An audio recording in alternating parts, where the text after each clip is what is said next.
അപ്പൊ നീ അങ്ങ് തീരുമാനിച്ചല്ലടാ. ആ സുമിത്രയുടെ കയ്യില് കത്ത് കൊടുത്തിട്ടുണ്ട്. എടാ രാവണ, ചാടി ഹനുമാൻ ഭഗവാന്റെ മതിൽ രാവണ കാണണം. നിന്റെ തീരുമാനം അങ്ങ് ബോധിച്ചടാ. പെയ്ത് പറയുന്നത് കണ്ടില്ലേ? പെയ്യട്ടെന്ന്. അതോട്ടെ ഇതിനൊരു വൈപ്പർ പിടിപ്പിക്കണ്ട. ഇനി അതിനും കൂടെ ഭഗവാനോട് കാശ് ചോദിക്കണം.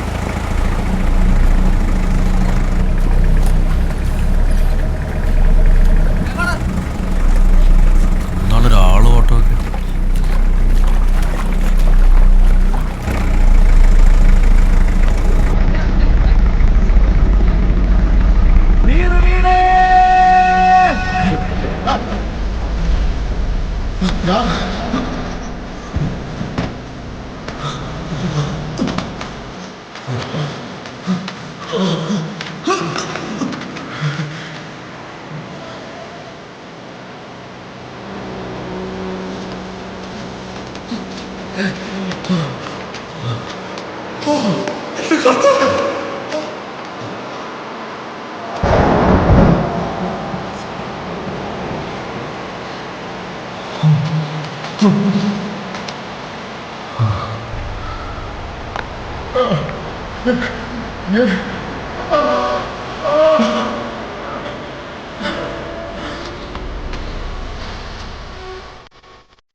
ഓരോ മരത്തിലേക്കും വലിഞ്ഞെന്ന് കയറുമ്പോ ഉള്ളൊന്ന് പിടയ്ക്കും.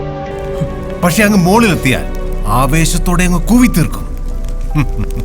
എടാ, പെരുവത്ത് കടവും നമ്മുടെ മനസ്സും ഒപ്പം ഉണ്ടെങ്കിൽ പിന്നെ എന്തിനാടാ പേടി?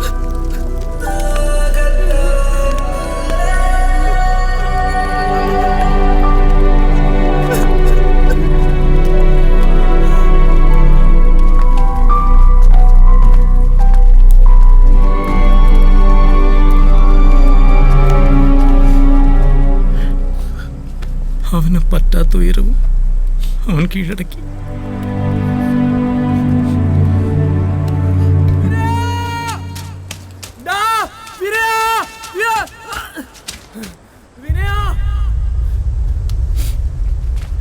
എന്താടാ, എന്താ പറ്റിയേ? വിനയ പോയടാ, നമ്മള് തിയേറ്ററിലെ കാശ് മൊത്തം പോയടാ. നീ എന്താ പറയുന്നത്? രാവിലെ ഓഫീസ് തുറക്കാൻ വന്നപ്പോഴാണ് കണ്ടത്. ഭഗവാന് കൊടുക്കാനുള്ളത് ഉത്സവ പടത്തിന്റെ കളക്ഷനും മൊത്തം പോയടാ.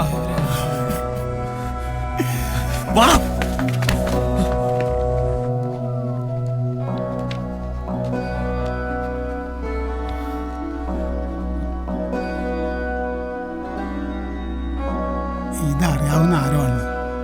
ഇവിടെ കയറി ഇങ്ങനെയൊക്കെ ചെയ്യണമെങ്കിൽ അത് അറിയുന്നവൻ തന്നെ ആയിരിക്കണം. മാധവൻ നായർ ഒരു പരാതി എഴുതി സ്റ്റേഷനിലേക്ക് വാ. സാർ എങ്ങനെയെങ്കിലും എന്നെ ഈ കാശ് കണ്ടുപിടിച്ച് തരണം. ഈ ടോക്കീസ് ഇല്ലെങ്കിൽ ഞാനില്ല. നിങ്ങൾ വേവലാതിപ്പെടാതിരിക്കൂ, നമുക്ക് നോക്കാം. സാറേ, ഇവിടെ അടുത്ത് 2-3 വീടുകളിൽ കയറി, പിന്നെ എന്റെ കടയിലും കയറി. ഈ സുഗുണന്റെ മാലയും പൊട്ടിച്ചോണ്ട് ഓടി. അത് ശരി, ഇത്രയും പ്രശ്നം ഉണ്ടായിട്ടെന്താ ആരും പരാതിപ്പെടാഞ്ഞേ? അല്ല, ഉത്സവം തുടങ്ങിയതോടെ പതിവാ സാറേ. എന്തായാലും ഞങ്ങളൊന്ന് അന്വേഷിക്കട്ടെ. സാറന്മാർ ഇതന്വേഷിക്കാനായി ഇത്രയും ദൂരം വരേണ്ട കാര്യമില്ലായിരുന്നു. കള്ളൻ കപ്പലിൽ തന്നെ ഉണ്ട്. താൻ എന്താ പറഞ്ഞു വരുന്നേ? എന്റെ പൊന്നു സാറന്മാരെ, ഈ നാട്ടുകാർക്ക് മൊത്തം അറിയാവുന്നൊരു ഭൂലോക കള്ളനുണ്ട് ഇവിടെ, ഇവരുടെ സംഘത്തില്. എവിടെടാവൻ? എടാ, നിന്റെ വരെ ബോംബെ തോന്നവൻ തക്കാൻ കിട്ടിയ പാവൻ കാശും കൊണ്ട് പോയത് കണ്ടില്ലേ? പോക്കൃതം പറഞ്ഞോളാം. ഓ, പോക്കരത്തരം കാണിച്ചിട്ട് നാട് വിടുന്നതിൽ കുഴപ്പമില്ല.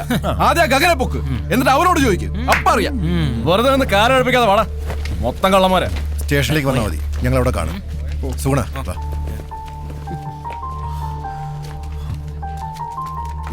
പുറത്തുനിന്നുള്ള ആരുടെ കളി? ആരാന്നേ ഉത്സവത്തിന് കുറെ എണ്ണ ഇറങ്ങിയിട്ടുണ്ടല്ലോ.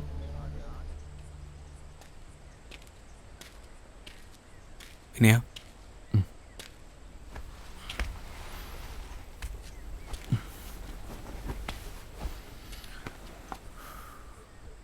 പണ്ടുവരെ തരകട കാണിച്ച് നടന്നിട്ടുണ്ട്. പക്ഷേ അതൊന്നല്ല ജീവിതം എനിക്ക് പിന്നീടാണ് മനസ്സിലായത്. അത് പഠിപ്പിച്ചെന്ന നീറാശാൻ ഇനിയില്ലാന്ന് പറഞ്ഞപ്പോൾ എനിക്കവിടെ നിൽക്കാൻ തോന്നിയില്ലടാ. നമ്മുടെയൊക്കെ ജീവിതം അങ്ങനെയാണ്. ആർക്ക് എപ്പോൾ എന്താ സംഭവിക്കാന്നറിയില്ല. വള്ളിയും പുള്ളിയും ഒരുക്കി തെറ്റാൻ തുടങ്ങിയ പിന്നെ തെറ്റിക്കൊണ്ടേയിരിക്കും. മാധവേട്ടൻ പാവം ആ ടാക്കേസിൻ്റെ അകത്തുനിന്ന് ഇറങ്ങിയിട്ടില്ല. നിരാശാനും ടാക്കേസും എല്ലാം കൂടെ ആയപ്പോൾ ആ പടസങ്കടത്തിലാണ്. നമ്മളെല്ലാവരും ഉണ്ടായിട്ടും ഒന്നും ചെയ്യാൻ പറ്റില്ലല്ലോ.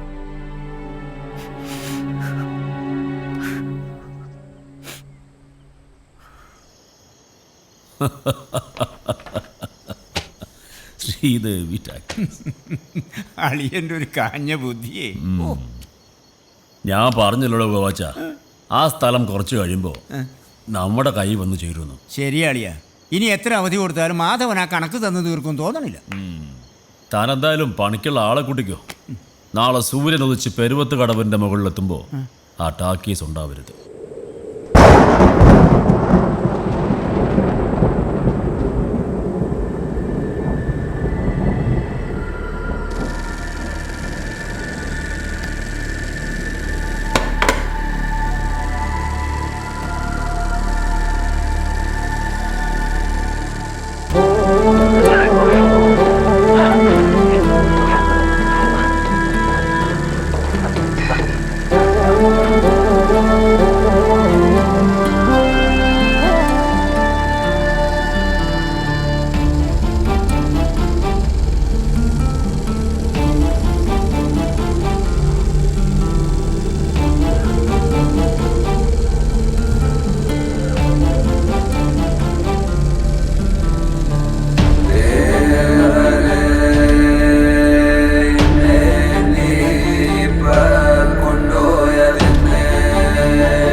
മാധവ, ഞാനിതങ്ങ് എടുക്കുക.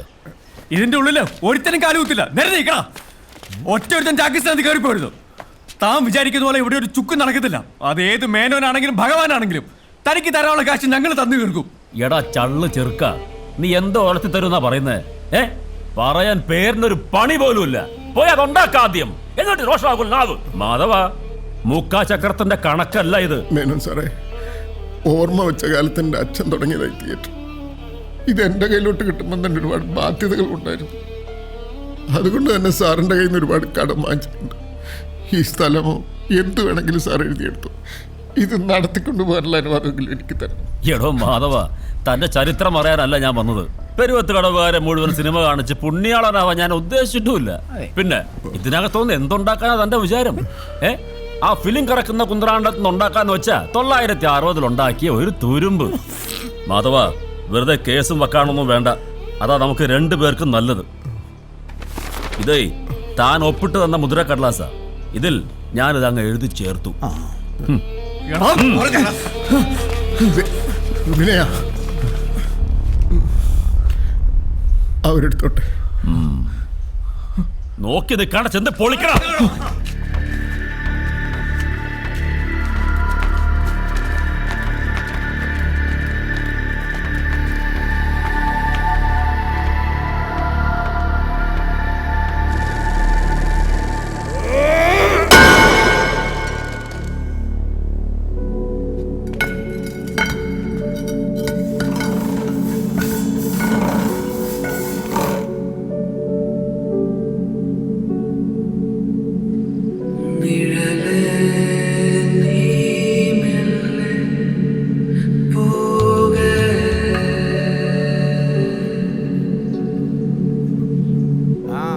വേഗം ലോറിയിലേക്ക് കയറ്റടാ.